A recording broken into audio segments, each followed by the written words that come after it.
All right, guys. So a lot of what we done today was in the case of we had low pressure on the high side, low pressure on the low side.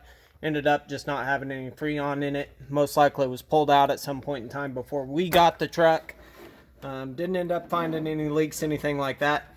A lot of the times you'll find leaks when you have, no, I will say this. Every time that you have no Freon, unless you don't know the history of the truck, then chances are it has a leak. You will find a leak. So you can do the bubble test. You can use a Freon detector and go over the whole truck.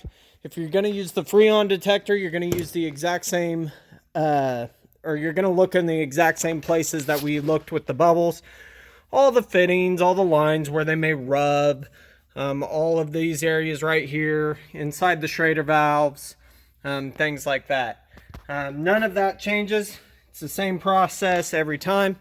Always, always, always make dang sure that you put your caps back on. That is extremely important. Please do not forget to do that. In fact, there are even some people out there that'll double check and make sure that you did put those caps back on. And I dropped one and I'm not seeing it now. Here I am telling you guys make sure you put caps on. I can't even find one of mine. I'll find it later. But everything we've done up until this point was under the assumption that you had low pressures, like what we did. Sometimes that's not the case. Sometimes you just get the wrong pressures, right? You don't always necessarily are going to have low. They could just be wrong. Now, when they're low, that immediately told me we're most likely out of Freon. That's why we started going after leaks. If you have the incorrect pressures, however, now we're looking at a system failure.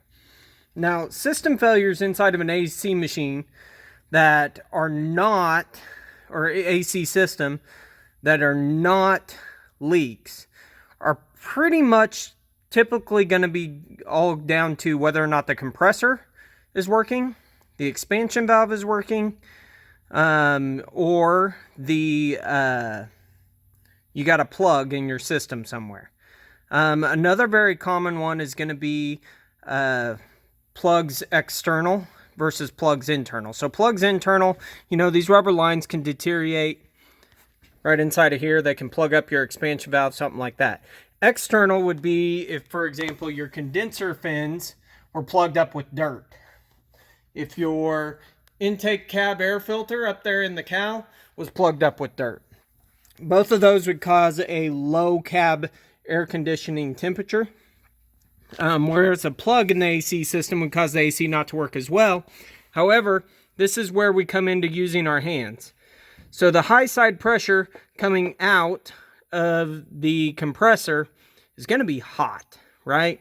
We're talking over 100 degrees most likely. You may want to use an infrared instead of your hand here because it will be hot. But you're going to come up here and you're going to touch this line, or you're going to infrared that line, shoots across the top here, goes into the condenser. So I'd walk across over here to this other side of this condenser. Now I'd check the temperature going into the condenser here. Make sure it's still good and hot. You shouldn't lose more than a degree of temperature between the outlet of the compressor and the inlet of the condenser.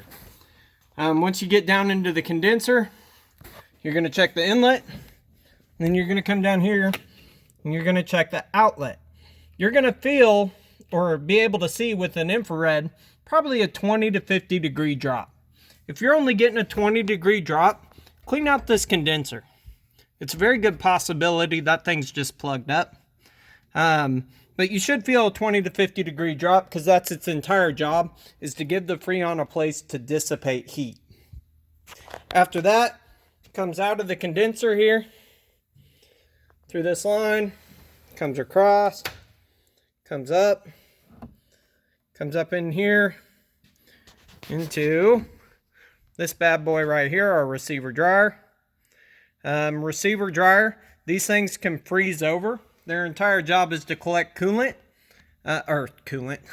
collect water in the system So if that water freezes over, it becomes ice, and you'll literally see frost all over the outside of this. You'll know this thing's plugged up. Same thing, once it leaves here, it goes across and comes over here into your expansion valve. Expansion valve as well, right here. If that thing's frosted over, most likely that thing is plugged up. So an interior of a line has come apart and it's plugged up the orifices inside of that thing, caused a pressure drop that caused that thing to freeze up. Be a little careful here because you should see a pressure drop across the H block. There's a difference between frozen and just a temperature drop. So be a little careful on this one. However, back here, if this one's ever frosted over, you know that's your problem. If your line, let's say the steel line right here was, I don't know, somehow plugged up, it would be hot here, cold here. Same thing with the low pressure side on the return. If you're ever hot anywhere in this low pressure line, then you know for a fact you got a plug right there, because you should never be hot on the low side. You should only be hot on the hot side. So use your hands, run your temperature differentials, you'll be able to find your plug.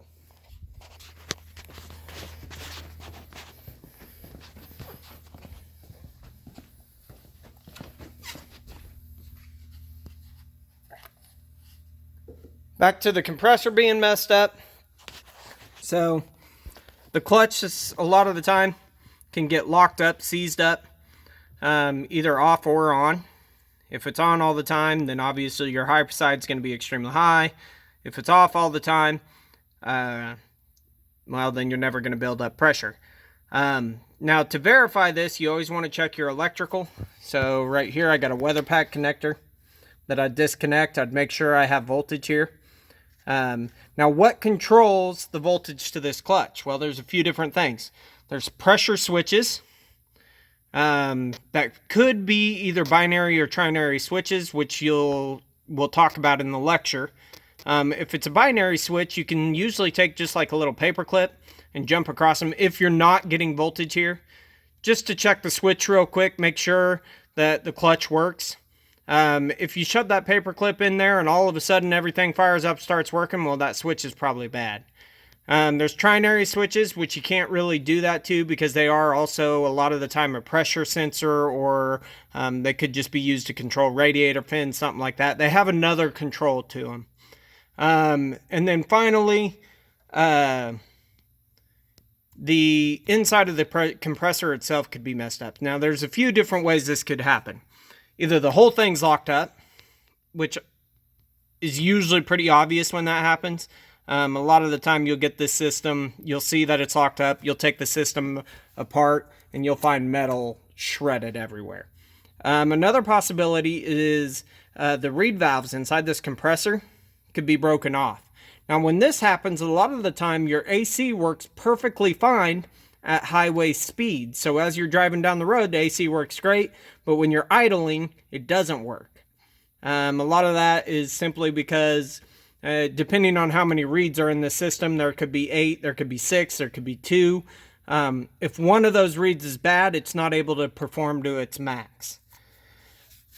Let's see. Other than that, I think we're pretty much going to talk about everything else in the lecture. So hopefully this was helpful to you guys. I know it's not the same as doing it in person, but I think we pretty well covered a majority of it. Another thing you could do if you really suspect the condenser is leaking is you can take it off, put it in a dunk bath, pressure it up inside of a tank of water or something.